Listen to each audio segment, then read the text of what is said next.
Good morning, good afternoon, and good evening to everybody tuning in to the sports-oriented Wokeism show. I'm your host Solomon Wafua.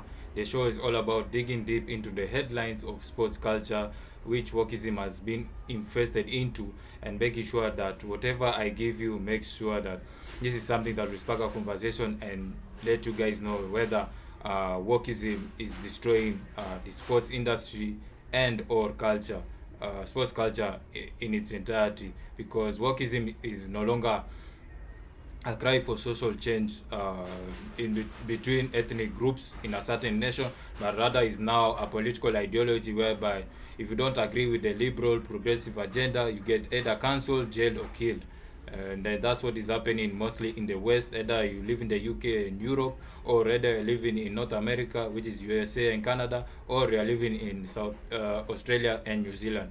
So wokeism is mostly prevalent in those regions. But if you go to Latin America, mainland Africa, and Asia, they don't tolerate wokeism, because wokeism is a form of a mental disorder that really makes people not to have critical thinking and making sure that they just fall in line and make sure that they are just the lost sheep following the shepherd, wherever the shepherd says. But hey, that's my duty. Make sure that I break down those headlines and giving you guys information and making sure this is something that not only you know becomes engaging, but also you guys can share with your friends and discuss it wherever you are around the world. So once again, thank you to everybody who has contributed in the previous episode. I'm really appreciative of all that you have done, for the channel, and I hope that it's going to grow steadily as time moves forward. And that's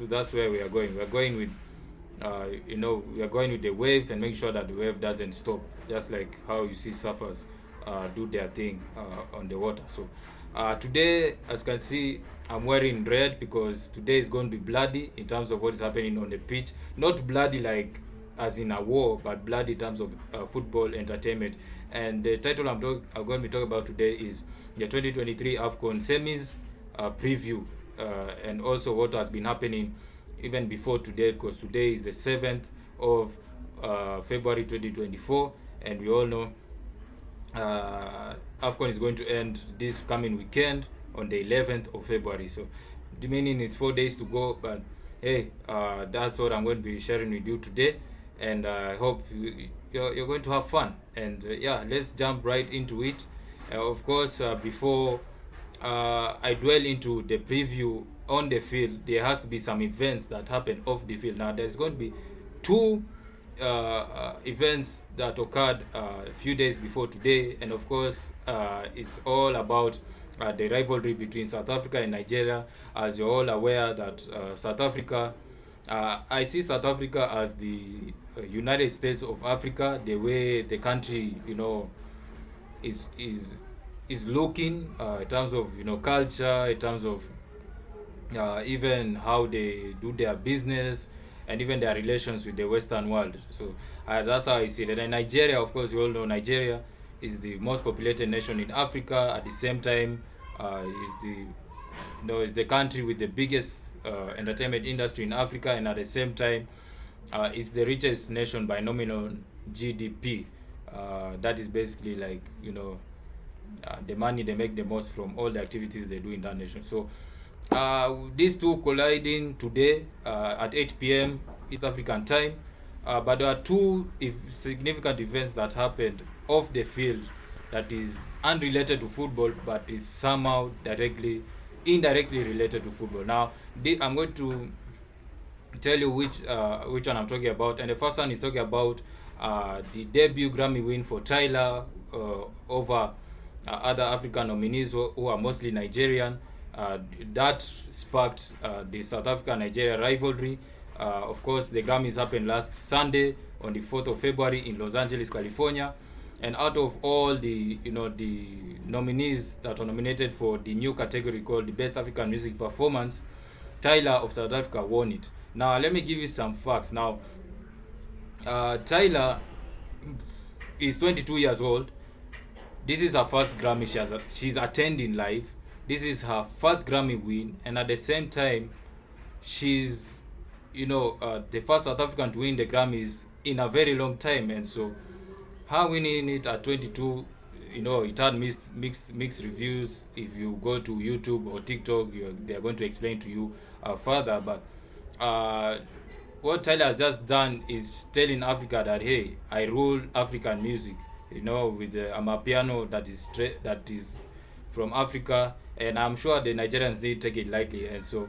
Tyler, of course, won for her song "Water" in the Best African Music Performance over Davido, Ira Star, Burna Boy, Olamide, and Asake, in that same group. And of course, Nigerians are saying, "Hey, the Super Eagles, when you go to the field tonight, let's give them the taste of their own medicine and making sure that, hey, we are more successful on the football field than South Africa." And of course, uh, this is going to be very, very intense, very bloody in terms of the entertainment on the field. That is why I'm wearing color red.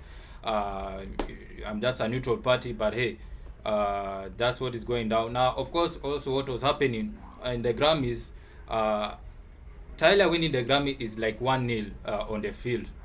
And then if you look at Trevor Noah hosting the Grammys, that's like 2-0 because he's also from South Africa. Now remember, these two did the interview together for the Interview magazine late last year, and they both, talked about each other's life experiences and how they, liked, the music that's happening in their country and also in America, and doing their comparison.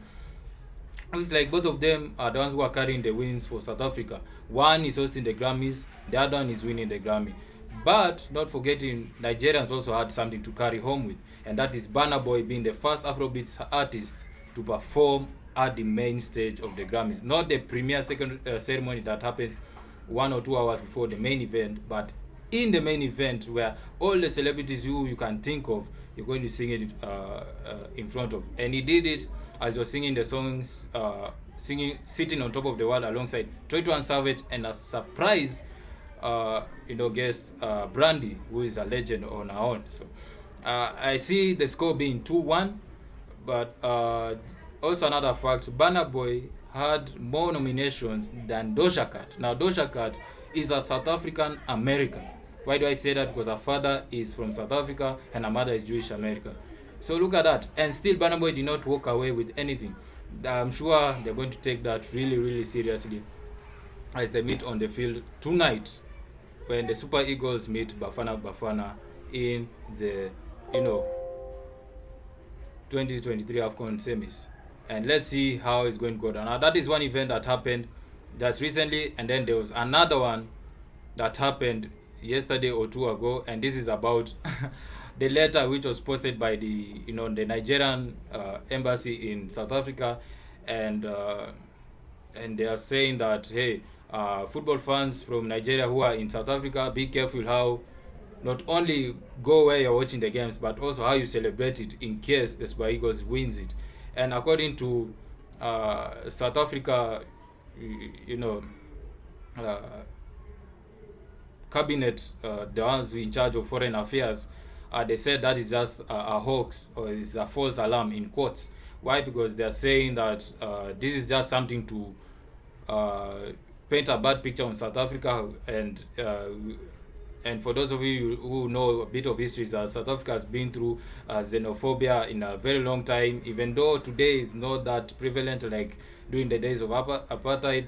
They are saying that letter by the Nigerian High Commission in South Africa is basically trying to paint a bad picture on South Africa. But according to the Nigerian High Commission, they say that the warning was intended to prevent the provocation of xenophobic attacks by frustrated South African supporters. Now, the response, according to South Africa's Department of International Relations and Cooperation, they said that there was no history of soccer hooliganism among South Africans at matches against Nigeria. So that's a clarification they have put. And they also say that they are confident that the sports-loving nation of South Africa poses no threat to Nigerian citizens, and we do not agree with the apprehension expressed by the High Commission. The High Commission meaning from Nigeria.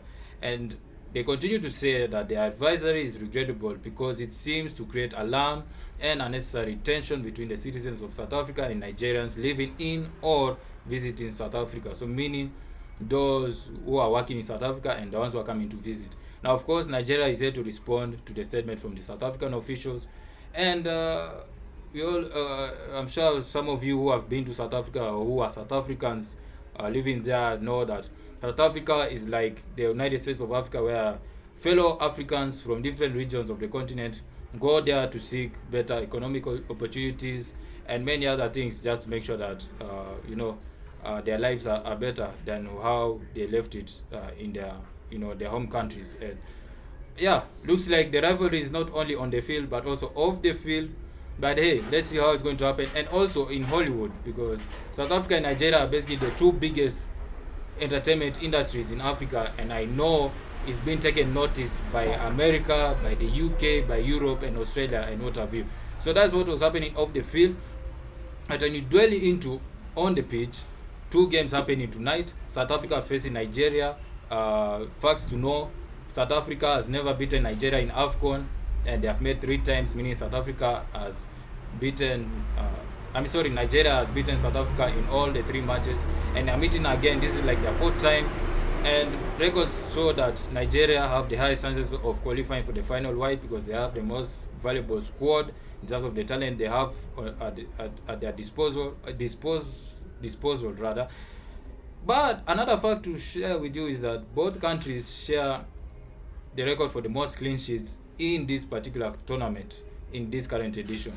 So Ronwen Williams on one hand doing the of South Africa, and then a goalkeeper who plays in the Nigerian Premier League is the one leading in Nigeria, unless I'm mistaken. I believe it's the goalkeeper who plays in Cyprus who is the number 1. But hey, that's a little bit of facts. How did they qualify to the semis? Of course, Nigeria had to sweat to beat Angola 1-0, whereas South Africa also had to sweat through the penalty shootout, winning by 2-1. And Ronwen Williams providing 4 saves in that particular shootout, and he walked away with the win for the Bafana. And then another game in the semis is between DR Congo and Ivory Coast. Now, DR Congo is qualifying for the semis for the 2nd time ever, whereas Ivory Coast are trying to win their 3rd AFCON title, as they are already in the semis after they had to knock out Mali 3-1, whereas Ivory Coast had to knock out Mali 2-1, and then DRC beating Mali 3-1. So what are my predictions? In my opinion, I'm seeing Nigeria beating South Africa once again as a revenge match for what happened in Hollywood the other day. And then for DRC, Ivory Coast, I see the hosts going all the way to the final, because when they were beaten 4-0 in the final group game, they thought they are going to go home very soon. But hey, fortunes went in their favor in the other group games in their group, and that's how they're able to reach this far. Since then, they have really progressed under their interim coach, and hey, anything can happen. That's why it's going to be an intense, entertaining semi-finals for both matches. But yeah, that is it from me, Solomon Wafua, just to tell you what's happening across African football, and that's what I was focusing on this episode. If you've enjoyed this podcast, make sure you give your contributions in the comment section on whatever platform you're using, and make sure you like, subscribe and follow and share with your friends to be able to spark the conversation, and let's keep the channel growing. Otherwise, from me, Solomon Wafua, thank you so much to everybody for tuning in and listening to me from wherever time zone you are representing and the country that you are in. Until next time, it's goodbye from me.